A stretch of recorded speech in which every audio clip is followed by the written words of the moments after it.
പ്രയാസം പരിഹരിച്ചു വരികയാണ്. നമ്മൾ എല്ലാ മാർഗങ്ങളും നോക്കുന്നുണ്ട്. മഴ കിട്ടിയതുകൊണ്ടുള്ള ചെറിയൊരു ആശ്വാസമുണ്ട്. എന്നാൽ നമുക്ക് കഴിഞ്ഞ ഇതേ ജൂലൈ മാസത്തിലുണ്ടായിരുന്ന അതിൻ്റെ 1/3 മാത്രമേ ഉള്ളൂ, അല്ലെങ്കിൽ പകുതിയിൽ കുറവ് മാത്രമേ ഇപ്പോഴും നമ്മുടെ ജലസംഭരണികളിൽ വെള്ളമുള്ളൂ. എങ്കിലും പ്രയാസങ്ങൾ പരിഹരിക്കാൻ വേണ്ടി മറ്റു സ്ഥലങ്ങളിൽ നിന്നും വൈദ്യുതി വാങ്ങിയത് തിരികെ കൊടുക്കുന്നു, കൂടുതൽ വാങ്ങാൻ വേണ്ടി പരിശ്രമിക്കുന്നു. അതാണ്. പിന്നെ മഴക്കാലത്ത് വരുന്ന ഇപ്പം ഈ കഴിഞ്ഞ ദിവസങ്ങളിലുണ്ടായ കാറ്റും മഴയും ചില പ്രദേശങ്ങളിൽ പോസ്റ്റ് തകരുകയും ലൈൻ ബന്ധം വിച്ഛേദിക്കപ്പെടുകയും ചെയ്തിട്ടുണ്ട്.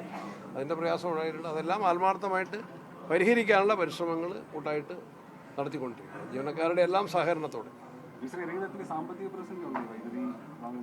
സാമ്പത്തിക കാര്യങ്ങൾ ചിലവുണ്ട്, അത് പരിഹരിച്ചു പോകും.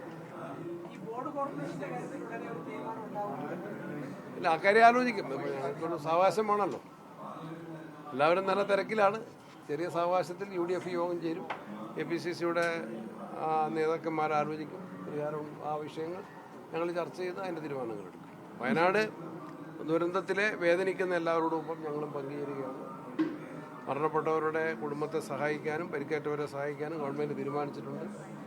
അതിനെക്കുറിച്ച് അന്വേഷണ നടപടികളെയും സ്വാഗതം ചെയ്യും. തെരഞ്ഞെടുപ്പിന് ശേഷം ഇതുവരെ UDF യോഗം വിളിച്ചു ചേർക്കാൻ സാധിച്ചില്ല. വിഴിഞ്ഞവും മദ്യനെ അടക്കമുള്ള നിരവധി വിഷയങ്ങൾ വന്നു. പക്ഷെ മുന്നണിക്കുള്ളിൽ ഇതുവരെ അത് ചർച്ചയായിട്ടില്ല. അത്രയും വേഗം ചേരും. ഇന്നലെ കടൂർ പ്രകാശ് പറഞ്ഞത് മുഖ്യമന്ത്രി എപ്പോഴാണോ പറയുന്നത് അപ്പോൾ വിളിക്കാൻ തയ്യാറാണ്. അതെ, സമയത്തിൻ്റെ പ്രശ്നമുണ്ടല്ലോ. നല്ല തിരക്കല്ലേ. അസംബ്ലി ആയിരുന്നു. അത് കഴിഞ്ഞിട്ടിപ്പം നമ്മൾ 100 ദിന പരിപാടി പ്രഖ്യാപിച്ചിട്ടുണ്ട്. അതിൻ്റെ അവലോകനങ്ങൾ നടന്നുകൊണ്ടിരിക്കുകയാണ്. അങ്ങനെ സമയം കണ്ടെത്തി വിളിക്കും. KPCC പുനഃസംഘടന എന്തോ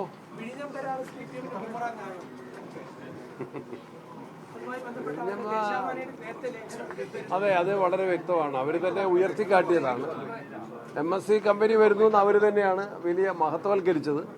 പിന്നെ അവരതിനെ തള്ളി പറഞ്ഞു. അവരുടെ ഇരട്ടത്താപ്പാണ് അതിൽ നിന്ന് പ്രകടമാകുന്നത്.